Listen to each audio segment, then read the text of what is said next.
Okay, children. All right, children. Just take your seats, children. Take your seats. Night School Horror is about to begin. And this week we have a doozy. This week we are talking Nightmare on Elm Street, and not just one. No, we're talking the whole entire series. So strap in and get your coffee because you're gonna have to stay awake for this one. But first, let's call attendance. Let's see who we have here and make sure everyone is ready to go. First, let's Tommy James. Tommy, Present. smooth effect. Present. Oh, okay. Hey, how are you? You good tonight? I'm a little tired.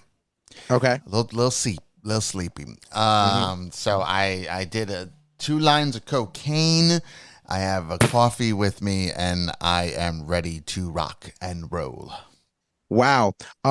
As a professor myself, I shouldn't have heard all your narcotics that you've ingested, but this is night school, and frankly, they don't pay me enough. So snort away, buddy. Snort away.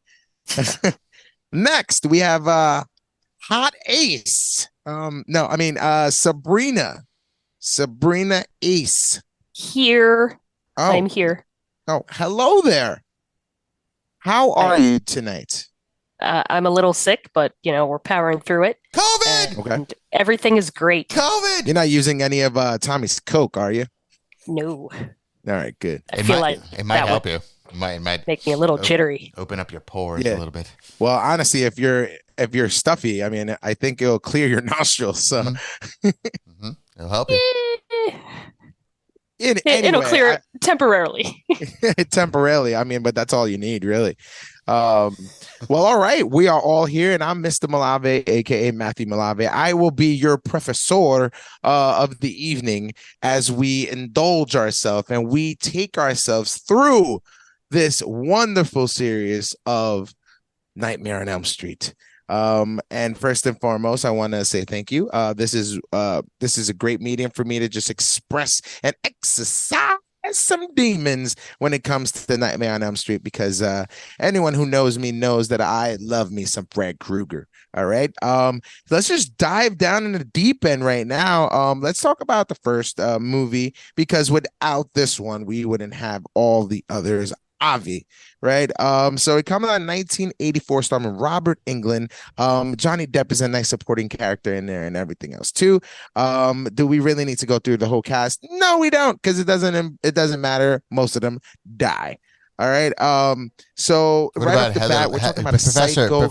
Professor. Yeah, all You right. forgot about the main final girl. She matters. All right. So if you know this, all right, you're gonna interrupt me. Who's the final girl? That is Heather Landenkamp. Ah, yes, Miss Heather Landenkamp. She's a legend. She Well, is yes, indeed a legend. but you just said that no one else matters, and yet you're calling her a legend. I'm just saying, Professor. I'm just saying. You know why no one else matters? You know why it doesn't matter? Because honestly, when she comes back and keeps coming back, you know, it was just a little. Anyway, we'll get into it. We'll get into it. All right. All right. So we're talking about, everyone knows Freddy Krueger, right? He's someone who comes to you in the dreams and he kills you while you're sleeping. While you're sleeping. I don't know what's more terrifying than that. Besides, doing coke in the bathroom with Tommy. But other than that, you get this. And before 1984 and Nightmare on Elm Street came out, it was directed by Wes Craven. Before that, we had slasher movies and other horror movies that we just had a psycho killer just running around in a mask killing people, right? And so it's very much like, all right, I'm scared in this real life, and I just have to keep running away from this killer. So when Nightmare on Elm Street dropped, it was almost like something completely different. You have this killer that comes to you while you're sleeping. And, when you're sleeping, you're the most vulnerable, right? But you're the most at peace. So imagine not having that peace and having to stay awake and just go crazy because this man is trying to kill you in your sleep. Just write initial reactions. I know we all have seen this first movie. What do you think about it? Did you like it? Like, what's going on? And I'm gonna start with Ace. Ace, what do you think about the first Nightmare on Elm Street? As I've said previously, the first Nightmare on Elm Street is my favorite horror film. It is a staple in my horror journey, and I loved everything about it, from the cast to the kills to the absolute blood and gore. It Robert England took the stage with that and ran with it so far into my heart that I will forever love that first Nightmare on Elm Street. Yeah, I love that. Tommy, what do you think? Utter classic. This is a classic horror movie. If you can't say that you're a horror fanatic if you haven't seen this movie. I think everybody that has watched horror movies has seen this movie. And I will say it still holds up. It still works. Not as scary, I guess, because we're older now, but definitely I could see as a child being like, oh, not doing this shit. Yeah, especially when the girl's just getting like slashed up all over the wall. Imagine being in that room and just seeing this girl just going all the way up on the ceiling and everything, just screaming. Like I know some of the stuff is not as scary, but that shit's still like, oh no, fuck that. You know what I mean? I have questions about that part too. Like, well, this is what we're here for. Let's exercise them. What are the questions? Well, the one thing when it comes with Freddy and how he kills you in your dreams, right? Like, it still falls into a play where he's kind of making you do it. So, like, when the guy is in jail and he hangs himself, that's something he can physically do. You know, he can go take the blanket, he rubs himself around, and so on and so forth. The Glenn one, sure, maybe, we'll see. But with hers, like, she's like, you know, climbing on the walls and shit. And she's like, you know, to me, you look up and you go, well, that's not possible. That's physically impossible to happen, you know? So even if you're asleep, why are you on the wall? You know, why are you on the ceiling? So that's the one thing they always say is like, when he makes you do stuff, you're asleep, but you're dreaming, but your body's reacting to it. So I don't think any of us asleep, if we were thrown on the ceiling, would go to the ceiling. So it's like you don't know how I sleep. I mean, if you do that, then you might want to really exorcise the demon, because there's definitely something going on there. So when I was watching it again, I kind of thought to myself, like, all the other kills appear that it could happen, but that one doesn't.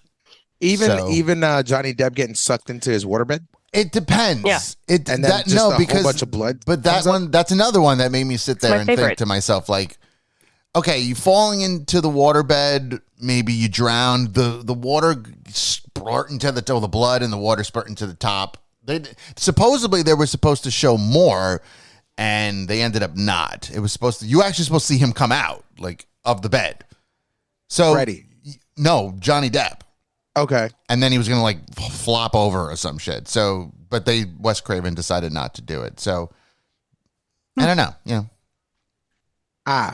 Yeah. Well, I mean, again, it's just a movie. So I thank you.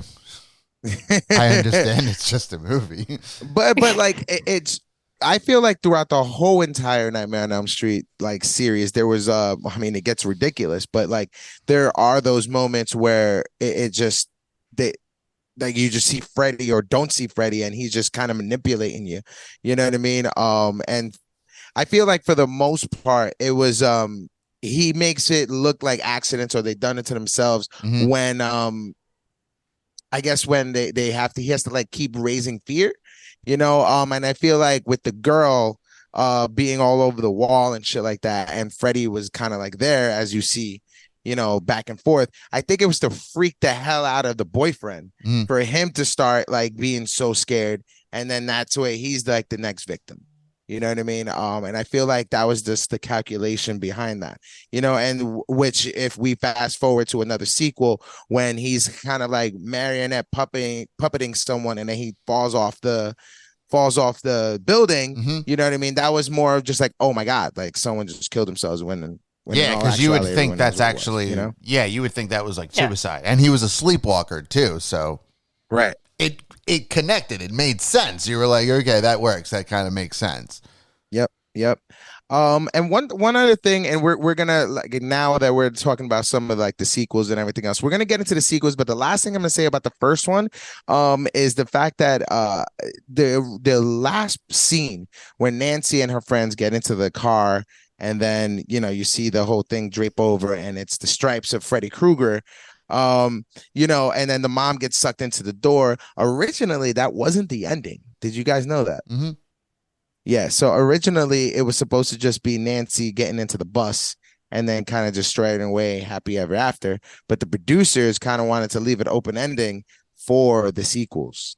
And then they changed it. So, but originally Wes Craven and the writers had them like kind of like a happy ending. Yeah. What do It you was what a do you guys smart think move to about leave that? it open. Leave it open? Yeah. Yeah, it was a smart move to leave it open because even if you end it and you want it to be the only movie, you still leave it open later in case somebody wants to come back and do it, or if you want to open up a series of sequels versus just, and I hate to say it, some movies didn't utilize that. They'll kill off a character and then try to bring them back later, and it just doesn't feel right. So leaving an open and ending is perfect. Yeah, yeah. I mean, and it's a trend that they do throughout the series as well too. So like I think personally, like knowing that, like I think that the bus thing should have happened, just knowing how the second movie starts. I feel like that school bus kind of could have played a whole role in kind of like just continuing on to the next movie. So like if it was the school bus instead of the car, boom, they can go drive away, and you could still have Freddie grab the mom and take her inside the door, and it's just like, Mhm. oh shit, he's still alive. Mm-hmm. You know what I mean? And then boom, here comes Freddy's revenge, and then you have the school bus coming on there, and whether Nancy's in it or not, it doesn't matter because there's a new protagonist. You know what I mean? And Jesse, which all right, Freddy's revenge. Let's get into it. We're talking sequels now. So Freddy's Revenge. How does everyone feel about that one? Womp, womp, womp. Why do you say that though? Like what don't you like about this movie? And like what was I know there's a lot of issues, but yeah, tell me what's good. I don't think it's a good follow up to the original one. I don't like the character of Jesse. Mm-hmm. I think he's just a whack character. The whole like he's like possessed by Freddy. And I feel like it's a stretch. I feel like they were like, we need to make a sequel. How are we going to make a sequel? Heather Langenkamp didn't want to come back. Mm-hmm. So we'll just, all right, well, fuck it. We'll give a new character that goes into the same house, and he's going to possess him, but they don't actually explain how he possesses him. It just kind of happens. And he's going to get him in his dreams and all that. And I don't know. I felt like that was just a stretch, a real stretch with that movie. So that I feel that's the thing. Like it's like you made a sequel to make a sequel, Mm-hmm. and in my opinion, it didn't land. It was the next one that they could have went for that probably should have actually been the true sequel, because the third one is pretty good. Yeah, I mean, I kind of agree with you. And before we get into the third one, I'm going to talk a little bit about. Oh, excuse me, guys. I just sneezed. Thank you. But I want to talk a little bit about and just branch it up a little bit for the second one too. But first, Ace, what do you think about the second one? When I was a kid, it really didn't matter to me. It was just seeing Freddy again, which was great. Mhm. As an adult, I think good things take time. And for you to have a movie that came out the next year after you released one is always fishy to me. But it was trash. Yeah, and which is why I'm glad you said that, and this is why we open up the floor for this discussion. I mean, yeah, it happened literally a year later, so they Mhm. realized how great the first one was, and they were just like, listen, we have to pump out another one really quickly. And as we all know now, that these sequels, when they get pumped out so quickly, they just lack the substance, and they lack all of the richness that we need from the originals or from the ones that made them successful before, right? Which is what happened here. I feel like there was a lot of stuff getting thrown together, and just nothing ever stuck. And the best part of this whole entire movie was the end, right? When he did, I mean, coming out of Jesse or whatever, and that was retarded. But That was really but stupid. yeah, it was stupid. Like it never made sense, right? Because we all knew, even in the first one, right? Just the first one alone, you have to bring him back out into the real life, and then that's when he becomes a little more vulnerable. You have to fight him, right? So this whole possession stuff, I don't get it, right? It just never really made sense. But the last scene was probably the best part of the movie. Like in the pool party, just slashing and gashing everyone. Until I don't know, even those dogs and was just hard to watch. It was just really hard to watch. And rightfully so. I mean, MBD gave it a 5.4. And Rotten Tomatoes is indeed rotten. It's 42%. So yeah, that's as much as we're going to talk about. No, well, I feel there is a problem when the way to defeat Freddy in this movie is the power of love. Yeah. Oh my God. That to me was like Huey Lewis and the News knew what's up. Yes, they did. They did at that point, because it turned out the power of love can defeat Frederick, and I didn't like that. Apparently. I wish they would have told everyone else before they kept making sequels that, just love him. Give him a hug. Maybe, just maybe be like, stop I killing. love you, Freddy. It's not his fault. Nice. Therapy will cure him. It's not his fault. It's not your fault, Freddy. You're right. Oh my God. All right. So let's fast forward now, right? Like let's fast forward to 1987. I'm still not born. And then out comes Nightmare on Elm Street 3. And it's the return of Nancy. I wonder what they said. It's probably the money. It's just like come back. All right. And we have Nightmare on Elm Street and we have the Dream Warriors. Now, I'm gonna start off in saying that like this is how you do a sequel. All right. If you just take this what you already have and you take what we already know about dreams, right? And you could start manipulating your own dreams. I mean, that's how you make a sequel. We bring back Nancy, which is the original chick. And I love how they just didn't really mention much from her. Just like, oh yeah, I dealt with this before. You know what I mean? And like we get into it. So and then we get introduced to a new final girl, right? And we get introduced to Kristen, right? And she's the one that can manipulate her dreams and bring people into her dreams, right? And hence all the Dream Warriors. Lawrence Fishburne is in this movie too. He is. Yeah. He doesn't do a lot, but he's in it. He's there. He's there. All right, so Ace, what do you think about the Dream Warriors? I really like the Dream Warriors, and I have to agree with what Tommy said previously, as this should have been the actual sequel, like the second movie. I feel like the order is all out of whack. This definitely should have been the one to reel you in from that first one to kind of give you the feeling of like, hey, this is still continuing, and there's still a lot to go through with the kills and with the characters versus just whatever we actually got. Yeah, I hear that. I definitely hear that. Tommy, what do you think about the Dream Warriors, and what do you think about the Warriors themselves as we get deeper into this movie? This is like I mentioned, and now that Ace is agreeing in that sense. This is the sequel to the original Nightmare on Elm Street. You bring back the main fucking final girl. And then they also dive deeper into what you can do when it comes to Freddy into these dreams where I could fight back. It's like, yes, technically you could. It's a dream. You can control your own dream in a sense. He's manipulating your dream, but that doesn't mean you can't fight back in your dream, which they do. Some of them not well enough, but the fact is that makes a lot more sense, where you sit there and you go, wait, that's true. That's technically my dream. I could manipulate my own dream. And then when you get a chance when they become their warrior sense, it's fun. And that's what Nightmare on Elm Street is supposed to be. It's supposed to be fun. You have Patricia Arquette. That's a pretty big name. She's the main final girl. She can bring you in, like you mentioned, she could bring you into the dream, and then you can utilize your strength, your powers to fight back. And I think this one also has best kills, one of the best kills, at least in the franchise. But the acting is actually decent in it. It's not just a bunch of random bullshit. And again, it's fun. It opens, it expands the world of Nightmare on Elm Street, expands the world on Freddy Krueger of what else he can do, how he can manipulate you. But the fact that you can fight back, I think makes the movie more fun and way better than the shit that we had as number 2. Yeah, makes it interesting. Yeah, it gives you a fighting chance where it's like, oh, you could fight back. Yes, you could. Oh.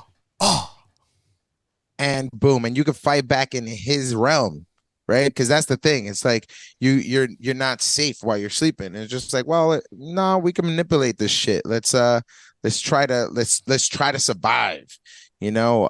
And indeed, Kristen did. She did survive. But yeah, I mean, now we're getting into these tough ones. So we're just gonna kind of like just talk about the sequels itself. And like breeze through a few of them. I just want to ask you guys, were all of these good? I know we talked about the second one and how it was complete crap.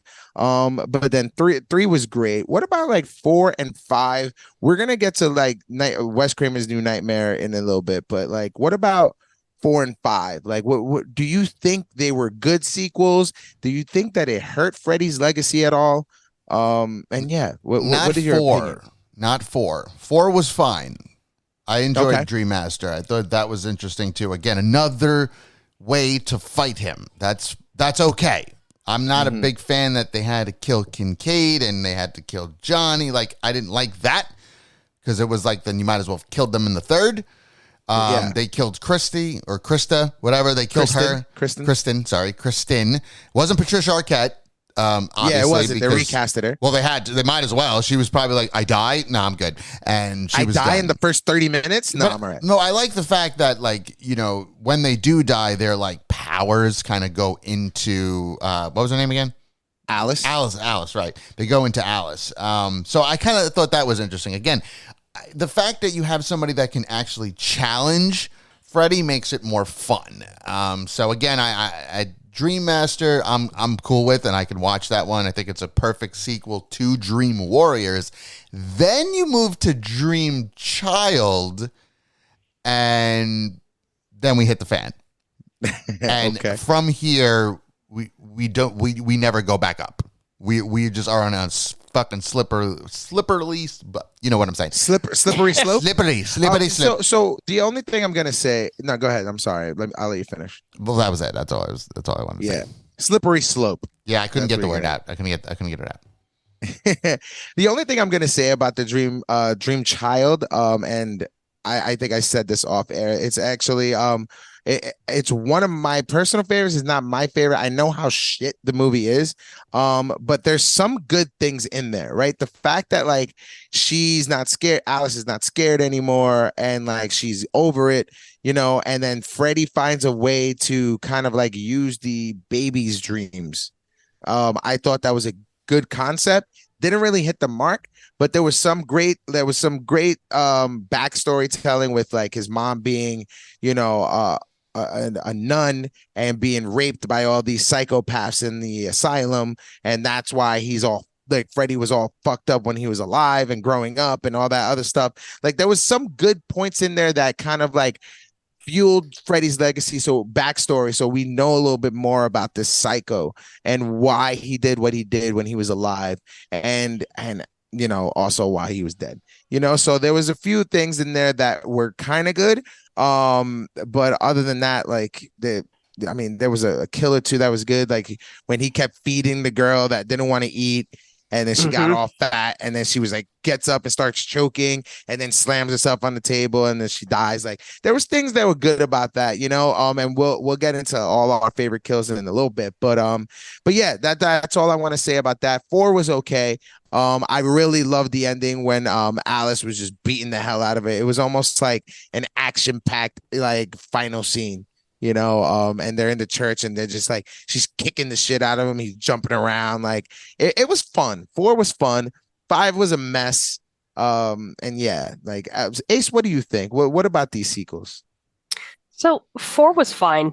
I do like anything that pays a homage to Freddy's backstory, just any sort of information we get on the guy, because of like the first couple movies, you really only know him as like the guy that comes in your dreams and kills you. Like, and you know him at face value and what you learn through the characters. You don't hear any backstory. So more backstory for Freddy, the better for me, because it helps understand him as a character, and you kind of sympathize him a little bit, but after a while you're like, oh, okay, man, you're going too far. But I liked four. Four was pretty decent. I did not like the Dream Child at all. The minute you bring a baby's dreams into all of it, I just hated it. I didn't like that part at all. It's a stretch. Yeah, no, yeah, definitely a stretch. Definitely a stretch. Yeah. It could have been a way better, but or just like bring him back some other way, you know? Yeah, like anytime you take away the fear of Freddy, which like when Alice isn't afraid, it's like, yeah, okay. But anytime you take away the fear, that kind of takes away his power. So Mhm. it's like he does have to try to find other ways to get that fear in to give him strength, but it's like it's unrealistic for a baby for me. Yeah. Right. And I think Alice in one part in that movie was like, do unborn babies dream?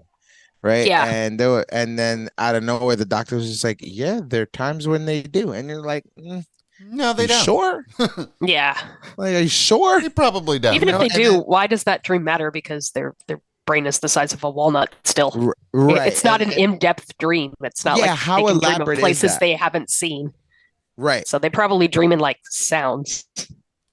Exactly. Like And then, Daredevil. and then he's feeding all the babies like the souls, like through the Yeah. umbilical cord. It was weird.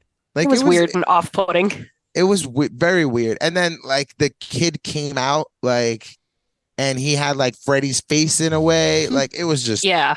what is happening? Well, You they know, knew like- at that point, they knew that this franchise is on a fucking downward spiral, and they're just like, we're just gonna fucking kick up the notch of fucking bullshit. It's like they didn't know what to do and gave somebody an idea and they ran with it and they were like, well, we got nothing else. Guess That's guess exactly this is what it. happened. They were in a meeting like, all right, so the last two were actually pretty good. We got a pretty decent story going on here. What do you guys want to go from here? What if she's pregnant and then he tries to become the baby and come out? That's great. Scary baby, we're on it. Another Really, line baby? of cocaine for this gentleman right here, because he's fucking nailing it. Yeah, nah, it was just rough. So rough that it took them about like 2 years to just create another one. And they should have waited longer because Freddy's Yes. dead. The final nightmare. We get a lot of backstory. It was almost like a prequel, the way it played. I mean, there was just a lot of flashbacks, a lot of Freddy being alive. They knew that there was just like, all right, well, Freddy's Robert Englund. Let's just give more of Robert Englund after the debacle that we just gave him. And they just gave Robert Englund as the psychopath alive. And then we find out he had a daughter out of nowhere that never came up in five iterations, 5 sequels, never came up that he had a child and a wife. And out of nowhere he has one now. And let's talk briefly about it, because like I really don't like this one at all. Like it's the one I've seen the least. And the only thing I like about it is the backstory to find out more about Freddy. Again, just about that. And I feel like that's the most, like, Freddy fans are the same way. Like they're just like, well, thank you for telling me all of what Freddy was doing and showing me some of that basement, and kind of showing me how he died. But other than that, like, this movie was rough, like really rough. Yeah. Yeah. Yeah, I'll open it up to you guys if you have anything else to say about this movie. I haven't Just seen that it. I do agree with you that, the backstory element of it is probably the only good part about that movie. The rest of it, like, it would have been more impactful if he didn't have a child. I don't know why they had to bring in that he had a daughter at all, because it doesn't Maggie. add anything. It adds Yeah. nothing for me. He's It- still the guy. He's still scary. Yeah. I just need more Freddy. It Yeah, well, adds a I little, need it Freddy's adds a little child. bit, though. It It's adds a almost little like, bit. did you bring back Alice? No, because she had a baby. She lived happy ever after. But like, what next, right? Like, what next? Oh, you had to just Right. create a new character Mhm. and create. Oh, now she's an adult, and like that's the way. Like, Freddy could come back through his daughter. Like, That sounds about right. It's cheap. I haven't seen it in about 15 years, to be honest with you. I was going to do the whole go through all of them, but oh boy, it gets rough. And I didn't want to sit down and just destroy myself with this movie. They tried to humanize Freddy by giving him a wife and a child. So you're supposed to kind of feel a little sad and a little bad for the guy because it's like, well, he's a daddy. No, he's a psychopath. He's a fucking, yes. He rapes and murders children. He's not a good guy. He's not a good guy. And so giving him a family does not make me sit there and go, oh, that's nice. No, I don't care. Like, he's still a bad guy. No, he told his daughter in one of the flashbacks to go to his basement while he beats his wife. That's what I'm saying. Like, he's not a good guy. So in the long run, it was a waste. They tried to make some money, and it's probably the worst one in the franchise, I would say. If not, it is the worst one in the franchise. And what was up with the makeup in this one? Money, they tried budget. to like change his face a little bit and like kind of put boils on his head, right. And it was just, what the hell? You know? I feel like they were trying to play with the look, and it just didn't catch. Because they already had the iconic Freddy look just from the first movie and on, but they were trying new stuff with this. It was almost like a pet project where it's, hey, let's see what we can stick for further movies, but nothing stuck. Yeah, I completely agree. It was just, it was bad. And this was the first one to be released in 3D. Because that's what we needed. We need 3D Freddy. Didn't this is the one where she put the stick of dynamite in him and he blew up and his face kept coming at you, like opening his mouth, coming at you to 3D. So it was just definitely a little cash grab. They're like, how much more stuff can we do in 3D to like make people get, ooh, this is good without substance? Yeah. Well, looking back at it in 2023, it didn't really hit. It doesn't hold well at all. It's trash. It was just pretty brutal, which is why it took him 3 years to create another one. And Wes Craven is back after the first one. Finally, Wes Craven comes back, and it's Wes Craven's New Nightmare. And it gives us some glimmer of hope with the franchise. I feel like being outside of the elements of like kind of like a movie within a movie, I felt like that was the best way of Wes Craven to kind of like salvage whatever the bockery that they've done with all the sequels and kind of salvage Freddy. They gave him a kind of a facelift and made him a little more scarier. They gave him a mechanical hand, which was kind of freaky. And they brought the scary kid from The Omen and Full House in to kind of just give you all those kind of like eerie kids. That whole is like, oh, you wanted a kid? You wanted a scary kid? We're just going to have this kid right here instead of a kid dressed up in Freddy Krueger makeup, you idiots. And then we brought back Nancy, and it was almost like, she was her original self, and so was Wes Craven, and everyone else was in it. I thought this was kind of like a breath of fresh air because it wasn't just another sequel. It was kind of like outside looking in Nightmare on Elm Street, What do you think about Wes Craven's New Nightmare, Tom? Oh, this one was actually a lot of fun because, like you mentioned, it's like they figured something out. They're like, all right, we have to salvage what we have here. So it's not the best of the best, but the fact that they make it more relevant, it's meta, which I like. They kind of did the Scream, alternative where it's like Heather Langenkamp is playing herself. Yep. And Robert Englund is playing himself, but then they're obviously the other side of things. Once Wes Craven gets his fingers on it, it makes things much easier and it makes it much better. They have, like you mentioned, they have the creepy kid. He was in Pet Sematary as well. So it's nice to see that they had an idea. Well, Wes had an idea. It brought it back. Makeup's much better. It's not scary, but they made it more fun again. And the fact that they made it meta, because it's more, I think some horror movies, when they're meta, it works, and Freddy Krueger is a meta kind of character. So I actually had a pretty good time with this movie.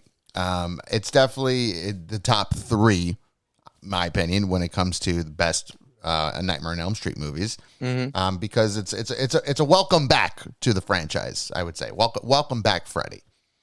Yeah, absolutely. I definitely agree with you on that. It's a welcome back, Freddy. And it's funny how you said, Wes Craven and like it gives you Scream vibes in a way because a year later, Scream comes out. So it was definitely Wes Craven like, you know what, we can make this work. Like, we can definitely make this work and kind of just put this horror genre in the forefront and just knows what it is. So I thought that was great. Ace, what do you think about Wes Craven's New Nightmare? I thought it was good. I mean, out of all of the iffy sequels we've had, this one was definitely one that Wes Craven came in and exactly as the title says, gave us a new nightmare. It's the same Freddy, but a little different. But it was still better than the ones that we've had previous. Yeah, it was almost like, what do we do now? We just got to get Wes Yeah. Craven Where do back. we go from here? Honestly. Let's get Wes Yeah. Craven back in this boardroom. Somebody Exactly. call Fix Wes. our stuff, please. Yeah, Somebody exactly. call All right, so Wes. right now I have a question for you guys. All right, let's talk about like we've been talking about the sequels. Let's talk about what are your best sequels. And let's talk about let's first talk about what are your best sequels. Give me a nice top three if you have them. If you only have one, like that's fine. All right. So remember the original we all know and love, so that doesn't count. All right. As far as sequels wise, what is your favorite one? And whoever wants to go first, go ahead. I'll go, I guess. Mm. Dream Warriors. Dream Warriors. Okay. Hmm. And why? Like, I guess. It's the true sequel to Nightmare on Elm Street. All right. Again, to open up the Okay. world, the opportunity to actually fight Freddy back. He actually had pretty decent acting in it. It's it's supposed to be fun, and to me, that's the most out of all of the movies. That's the most fun. So I love to go towards fun, and I think Dream Warriors is the best sequel. All right. All right. Cool. Cool. Ace, what about you? So my top two sequels is Dream Warriors and Wes Craven's New Nightmare. Those two are again they fit better with the first movie than the rest of the sequels did. And as Tommy put it so eloquently, Dream Warriors is the true sequel. Yeah, yeah. I mean, I have to agree with both of you guys. I think those are the best sequels in the whole franchise. I mean, I guess. Do we talk? Yeah, I guess we talk about Freddy versus Jason, right? But I don't know if Do that I we though? consider. I don't know. First of all, we're gonna talk about that by itself. I have to because I didn't think it was as bad as everyone thought it would be. Was you know what I mean? And I don't know if I consider it a sequel. I think it's like a standalone movie Mm-hmm. because like it doesn't really like it's not just Freddy, right? But even though he's the antagonist, but just to go real quick, my favorite one has to be Dream Warriors, as well. And Wes Craven's New Nightmare for sure. But Dream Warriors, just off the fact that you said it, like it's the original sequel, and a sequel is supposed to continue the legacy, but also like make it make sense for a whole universe to open up, right? That's what a sequel's intention is supposed to be, right? And the second one didn't because it just ended without anything else. Like it was still in the same school bus and it just kind of like reset it. And it was just like, well, that didn't make sense, So getting Dream Warriors, you have that universe that opens up that led into four, that led into five, no matter how bad it was, and then six, we don't really talk about. So like, I think three is the best sequel in the whole series, followed by, of course, when Wes Craven returns. All right. And now legacy wise, this is when I want to jump into the two that we haven't mentioned, which is Freddy versus Jason and the debacle of the remake. So let's talk about Freddy's legacy and how those seven right off the bat. How did that play that legacy and throughout watching them again and just talking about them again, do you feel like any of those kind of tarnished that legacy of Freddy so much that they couldn't really recover from it when they got into those later movies? No. Okay, explain.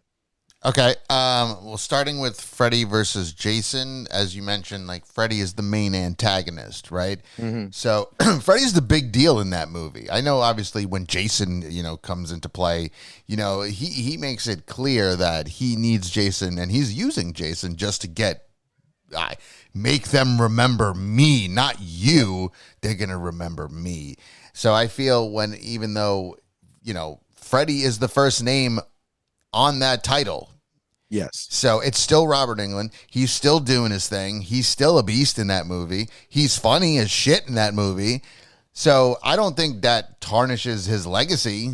It's now he loses the fight, rightfully so, but he only loses Does he? fight. Yeah. Well, technically at the end he does wink at the camera, but Right. Jason has his head, so right now I'm going to say Jason wins.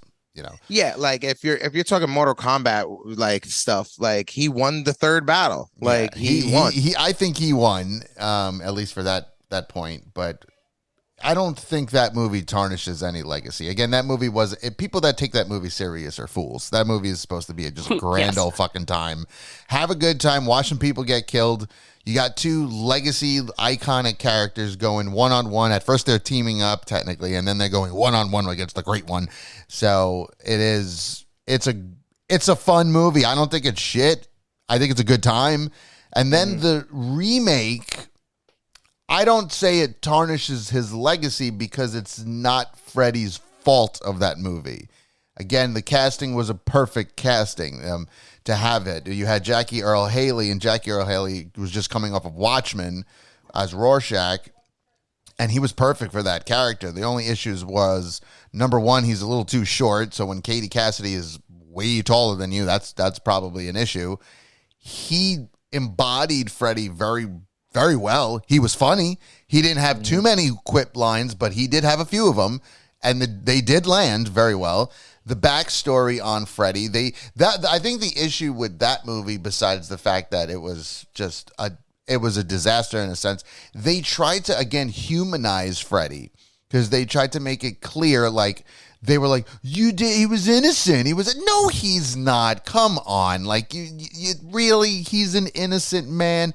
And again, that plays a factor with the acting. And again, Jackie Earle Haley doing a great job when he was Freddy by himself, when they were chasing him into the whole building, and he's like, what are you doing? I didn't do anything. Like, you as an audience, you kind of think, well, are they going a different route here? Is this a different route to take? Yep. Is it turned out that he's actually a good guy? Like, no, obviously it's not. But I think the reason that the remake was bad was because Rooney Mara was shit in that. She didn't want to be in it. She was terrible an actress in that movie.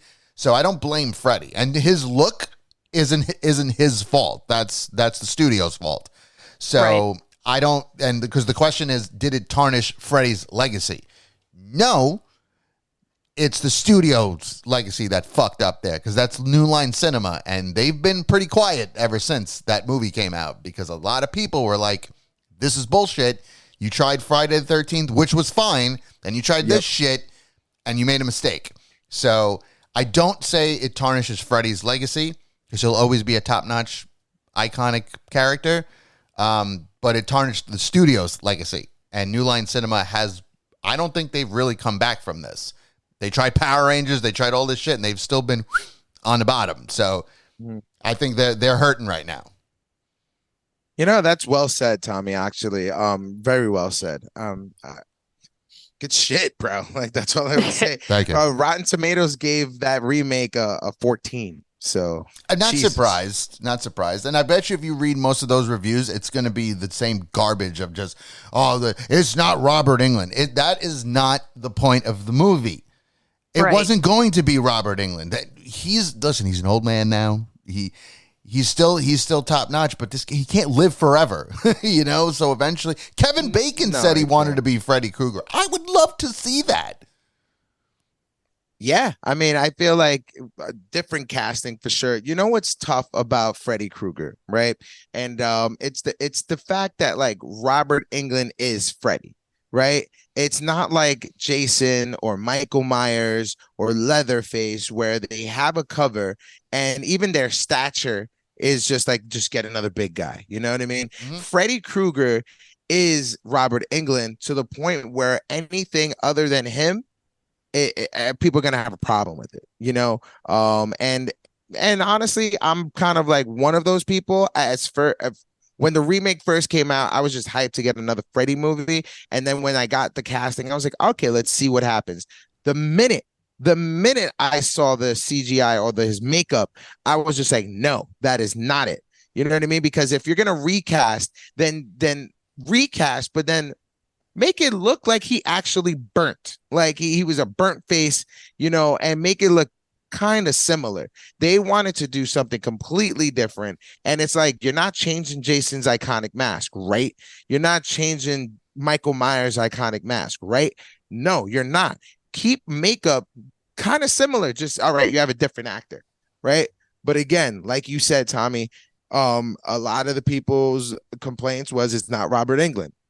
I'm over that. It's fine, right? I feel like, sure, Freddy is Robert Englund, but if you're gonna do it and change the person, then make sure the makeup and everything is the same, you know, and you get that nostalgia base. The only thing we got was the damn sweater, you know, and I feel like a lot of and a couple of scenes were like shot for shot from the first one, right? And I feel like the writing in that movie was trash, and they just didn't know where to go. He was more of a pedophilia kind of thing, Hmm. and it was kind of weird, and it made me feel uncomfortable because, like, whatever, they just said he was a child killer. They never really go towards that. And then again, the humanizing factor of it just didn't make sense. Like, it just definitely didn't make sense. It didn't make sense in the sequels. It's almost like they didn't learn from their mistakes after Wes Craven took over and kind of like made another base from it, and they just went somewhere completely different. And in that fact, I feel like, sure, it's a great point that you said that like it tarnished the studio's legacy, but like I feel like it hurt Freddy's legacy just a little bit, but also not really, because after they seen the movie, and I'm one of the biggest Freddy fans, I almost act like this one doesn't exist because like I never watched it again. You know what I mean? And like I tried, and the opening sequence is pretty cool, but then other than that, it was just like everything was phoned in, you know? So legacy wise, it's always going to be like, let's just delete that remake. Now with Freddy versus Jason, um, I really enjoyed that movie. It took 10 years after we saw Freddy Krueger's hand grab Jason's mask in Jason Dies or whatever his last one was, the final Friday. And we were all hyped for it, and it took so long for it to happen, and finally it did. And the concept on how they made them fight was top notch. I feel like that was kind of dope. Freddy needed Jason to put fear back into people's hearts and bring Freddy's powers back, you know. And I loved it. And then they didn't fight just once. You know, it's almost like the studio was like, well, we can't just have it like a final fight. We need them to fight multiple times, Hmm. you know. And then every time they fought, it was amazing. And then they had all these kids as like just catalyst in their whole, like they almost didn't matter. And I loved how they killed most of them because they were just like, yeah, let's just shove them over there to the side. Like Kelly Rowland just fucking got thrown to a tree. Like, you know what I mean? And like we had this weird Jay and Silent Bob reference guy. And he fucking got possessed and started throwing all these, like, it was good. There was good moments on it, and I really love that movie. So people who don't like it, they like you, Ace, which I'll let you speak. Um fuck you. All right. Because I really like that movie. I thought the kills were great. And just seeing Freddy versus Jason on the screen was just epic because we were all waiting for it. And it kind of delivered. It definitely delivered. A little fun fact about Freddy versus Jason, though. The original ending with Jason walking out of the water with Freddy's head, that wasn't supposed to happen. The original ending was them going down to hell, believe it or not. And they were supposed to see another iconic villain, Pinhead. Mm. And yeah, and the studio couldn't get the rights for Pinhead.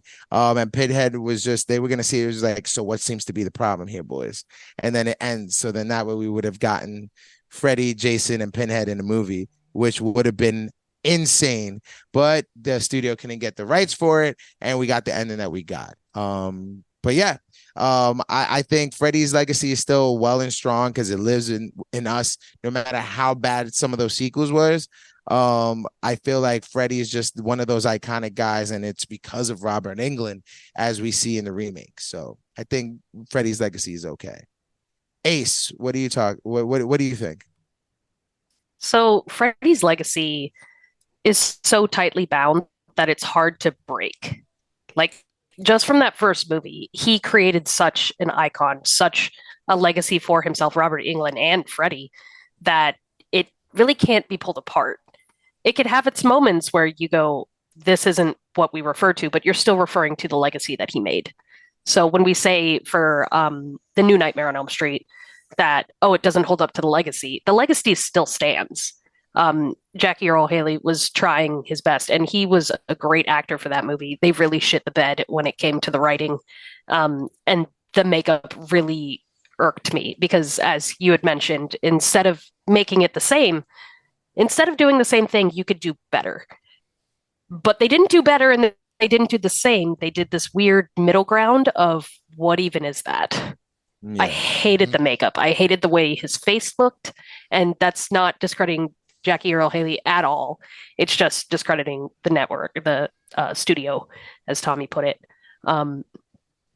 And Freddy versus Jason is a huge thing for me, only because when I was a kid, it was seeing two icons that I had grown to love on the screen at the same time. And I absolutely loved that aspect. I loved the story that they had of, Freddy needs Jason, bring back the fear. I hated the ending. I hated the ending so much it ruined most of the film for me. I love that most of the people in the middle of it just got caught. It's like, if there's a fight and there's collateral damage, everyone dies from it. That was great. The ending made me mad. I would have much rather had, one defined winner, or, as you put it, them both being dragged down to hell and we get Pinhead. One of those two would have been great. The fact that it was a huge controversy. I remember watching this movie and it was a huge controversy where everyone says, no, Freddy technically won because he's still alive because his head wings, or no, Jason wins because he killed Freddy. And it's like, I don't care. It was trash. I hate that ending. That ending was trash. That is the only problem I have with that movie. Okay. All right. Yeah, rightfully so. In my opinion, Jason won the first battle. Jason definitely won. He stopped him in his tracks, and Freddy's gone for now. So that's why I feel Jason won, right? Because Freddy's gone from now. He can't kill anybody. Who really loses? People. Like, we're gonna know. Yes. Because Jason's still alive. But yeah, no, I get you on that. Sometimes the endings definitely just ruin the movies for people. So we're wrapping up a little bow in this, but I want to ask you guys a few questions. And first and foremost, there's two of them right here. I want to know who's your favorite final girl or guy, and your best kill in the whole entire franchise. And whoever wants to go first. Actually, Ace, you go first. Ooh. So for the final girls, no offense to me, they really don't matter. Like, I watched that movie for Freddy. I don't watch to see, who's going to, get past Freddy, who's going to beat him. I'm just there to see Freddy and his kills. So I really didn't give a crap about any of the final girls. No final girl. You don't care. No, doesn't matter to me. You could have any of the final girls, come back, or you could have any of them die. And to me, I'm just like, well, yeah, they're supposed to die. And, it just is what it is. And to bring back a bunch of them or just bring back the same one, you're like, okay, so you're back, but the movie still kind of fell off, or it doesn't matter. Like, they don't add or subtract them being there. Okay. It's not like Jamie Lee Curtis in Halloween. Right. Like, Jamie Lee Curtis in Halloween mattered to Michael's plight, whereas these final girls don't matter to Freddy. Yeah, even his daughter. Freddy's still going, you're right. Like, even his own kid doesn't matter. So, yeah, they're there. It's cool, but it doesn't really matter. Okay. All right. Respect it. I respect it. All right. What about you, Tommy? Who's your favorite final girl or guy? Nancy. Nancy. Yeah, Mm-hmm. I have to agree with you. Why is it Nancy? Because she's the one, she's a badass. She was the one that was like, we need to go in there. We need to get him. We need to bring him out here. And she planned, she was like, this is what we're going to do. She took control. She unfortunately dies, later on, but 3. regardless, like her whole existence was to end Freddy Krueger. And that's what final girls do. They last. I mean, eventually they probably shouldn't die, hence being the final girl, but she just, to me, was, everybody else was just like, man, she was like, nah, we're going in there. We're taking this motherfucker down. So if I was going to be behind any final girl, I would be behind Nancy. Except in the remake. Not Rooney Mara, because she's terrible. Yeah, nah. Terrible in that movie. No, definitely not. Yeah, I have to agree with you too. I think Nancy is the best final girl in the whole series. And it's proven when Wes Craven brought her back in Wes Craven's New Nightmare. She just knows how to like build and just carry the whole, like carry a plot, and she's just also like a badass, like you said. She's like, in the first one, she was like, we need to get him, like didn't even care, with the streak of blonde, of a streak of white or whatever else too. She was like in it to win it. A close second for me has to be Alice, because she beat the shit out of fucking Freddy. Like, you know what I mean? Like, that when you could do that with all those powers, I think it was freaking dope. Like, so that was my close second. All right, let's get to best kills now, guys. We like to call them the Kill 'Em with Kindness Awards, right? If you guys are reminiscent of Flick Book, but yes, the Kill 'Em with Kindness. What are your favorite kills in the whole entire franchise? And whoever wants to go first, go. Okay. I will start with Philip's death. That's actually my favorite one, with the sleepwalker, with the puppeteer. And he's just fucking la da da da da. It's disgusting. It's gross. And and it's funny because they see him like like this, but he's a sleepwalker, so they're like, you fucking jerk face.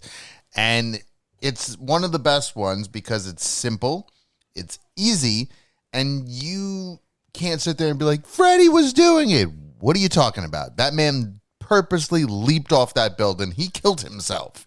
Okay? Yeah. And they made it very clear that he was trying to kill himself multiple times, hence why he's where he's at. So that's my favorite kill. It's actually pretty scary, like when you see Freddy on top, and he cuts it and he just falls right off. So yeah, that's from Dream Warriors. That is one of my all-time favorite kills in that one. Yeah, no, for sure. Sabrina, what is your favorite kill in this whole franchise? It's hard to pick just one in the whole franchise because there were so many good ones in Dream Warriors and the first one. But the one that stuck with me the most, so it has to be my favorite, is Glenn's death in the first one. I just love that he got sucked into his waterbed and there's just the geyser of blood that comes out. His mom walks in the room and she just gives that blood-curdling scream, and it keeps doing the pan back and forth between his bed, the geyser of blood, and then his mom in the doorway. It's the best to me. I loved it. It was so simple yet so jarring. And it's Johnny Depp. Like, imagine you're just comfortable laying in your bed and then you just get sucked in and you're just shredded. Yeah. It's so easy. So easy. I love that. I definitely love that. It's definitely an iconic kill. It's on top for me. I was juggling between that one and another one from the first one. It's the one that I've kind of mentioned before. And it's the girl just going all around the room, on the ceiling, just blood everywhere, and then just fucking falls right in front of the boyfriend. Like, I feel like that was so scary because I put myself in that whole situation and I can't see anything, and I just see my girl just getting all bloody all around the room. I think that was freaky as hell. I thought that was one of the best kills, if not the best kill, in all of Nightmare on Elm Street. I think man, in the remake, a lot of other well. honorable mentions. In the remake, no. That was, they did that scene really well in the remake. Yeah, they Like did. it was a little more brutal. gory. Like that shit was fucking brutal. Like Katie Cassidy took a beating in that one. Yeah, I think it was. It's a tie. I feel like. You know what I mean. It wouldn't with the subtext. You know what I mean. Well, it was the iconic same thing. because the original is always better. That's obviously a fact. But what I'm saying is they did a lot of bad things in that remake. But that scene was pretty fucking brutal in the first one, and in the remake they just added on to the brutality of it. And she gets fucked up in that one. That's where you're like, oh yeah, this shit's, it's bad. So I would say it's a great kill. Definitely a great kill. Another couple of honorable mentions. We have, of course, what I mentioned before when she was just getting stuffed with food and she became really big TV. and then choked on the food and died. The TV scene. Welcome to prime time, bitch. Psh. Oh yes. The porcelain doll where became porcelain doll, slammed her face on the floor. Boom, she burst up in there. When he took all the air out of one of the girls because she had asthma. And it didn't make sense, but it was awesome. Yeah, there's so many. There's so many kills, but not enough time. So we definitely have to revisit that. But finally, I'm going to end this here because we're about to wrap up. I am going to ask you guys what I like to call Freddy's coming for you. Where do we stand in Nightmare on Elm Street? Do we want more Freddy? Do we need another sequel? Do we need another remake? But just where do we stand as fans of this beautiful series, of this iconic character? Where do we stand with Freddy, and do we want to see more? Ace. So, as much as we have already, I know it's not necessary to have a new Freddy, but I think we should, only because it keeps the legacy going. It keeps it alive. And I think we have to tread very carefully on how the new ones get made and how they're written and who we cast. But I think if we do it right and we, don't have another situation with sequels, that we could have a very successful lineup of a new Freddy. Because as we already know, Robert Englund's not going to live forever.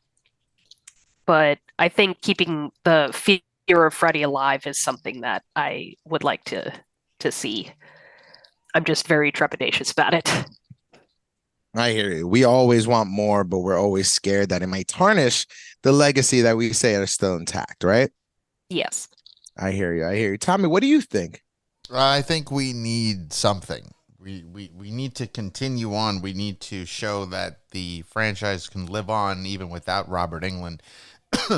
And I mean, with Saw coming back, with the fact that now they're shopping around Halloween again, fucking stupid, but sure. The fact that we're going to get a Camp Crystal Lake streaming, I think Paramount Plus or someone's doing it, Peacock's doing it. So I think the best way with Freddy now is to hit a streaming service. I think it should be a television show, and maybe call Kevin Bacon. He could do it. I think he can do it. Like, it's and people are gonna, it's not Robert Englund. Well, then you know what? Don't watch it. Don't fucking watch it and sit there and watch. Right. If you want just Robert Englund, go back and watch Robert Englund. Just watch Robert Englund and just remember, because like you said, with Child's Play and everything getting their own like series Chucky, and everything else too, you can definitely just even have like a prequel like series and just show like some of his crimes right before he got burned. You know I don't know if anybody wants to see kids getting killed like that. Okay. I don't know about all that. I mean, we need something, right? Slow your roll there, buddy. That's a little too much. Those are children that are dying. We don't want to see that. We don't need a whole scene of backstory. We could just have it written somewhere, or you could start it off. Finds out about his backstory and talks about it. That's better. Like as the episodes go on, you get a little more taste of the backstory.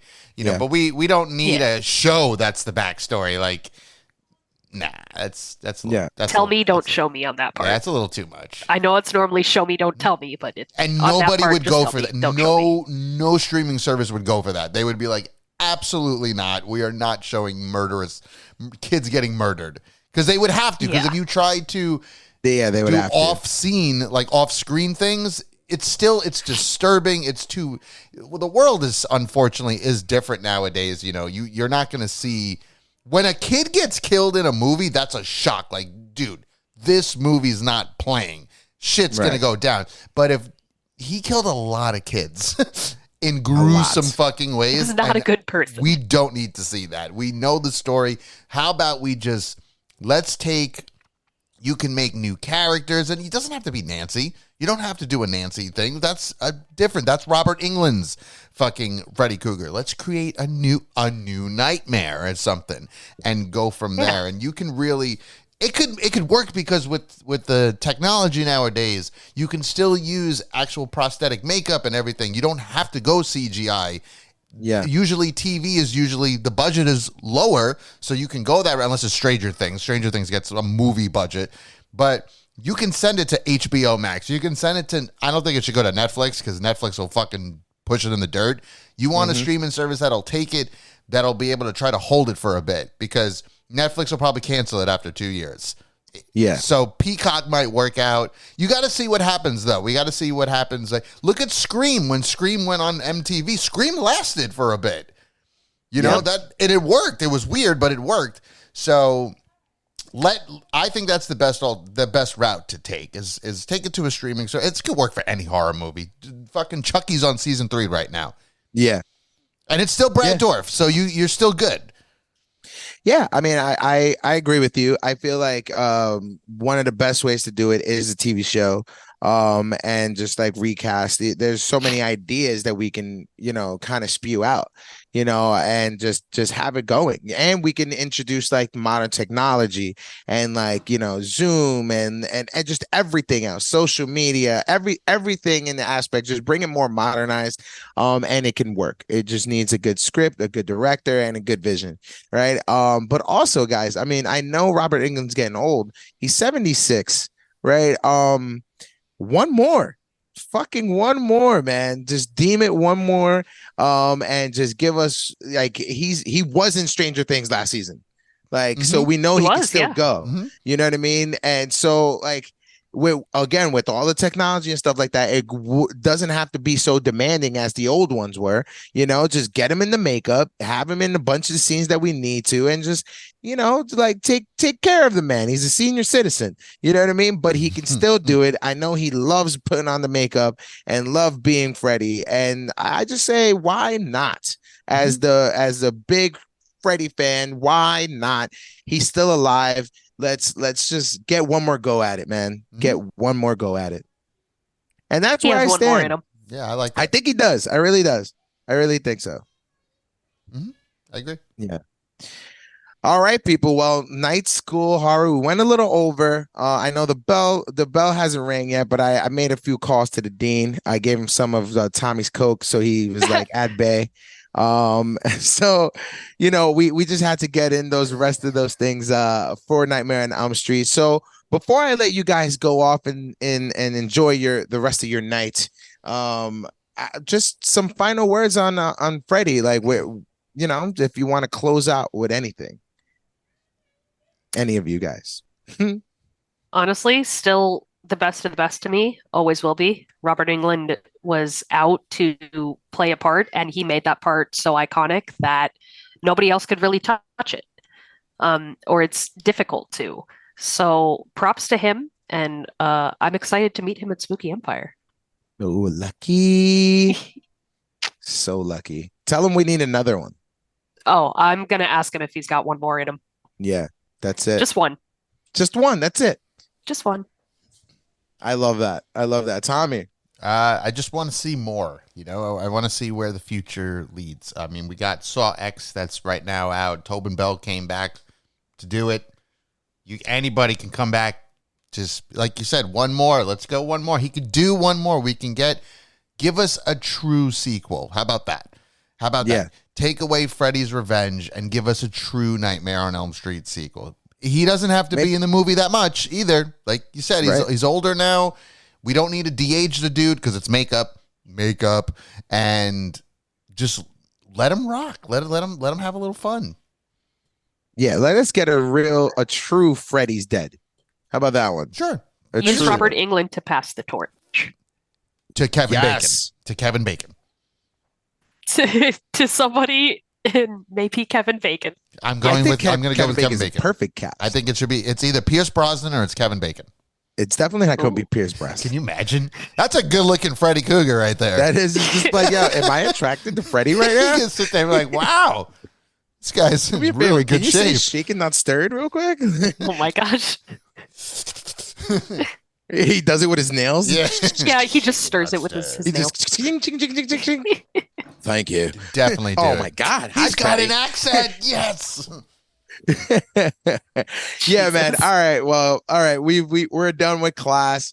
And yeah, we need more Freddy. I love Freddy. It's my favorite character. I'm glad that we got to do this.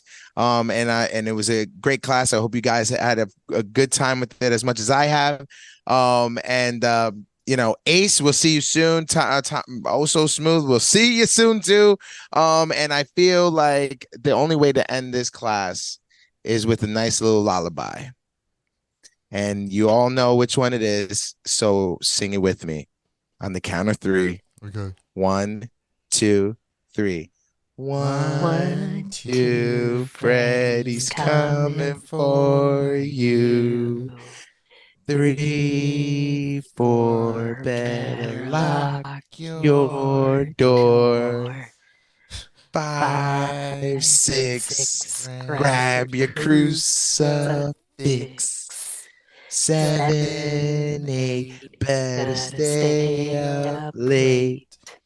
9, 10, never sleep again. Roar, bitch.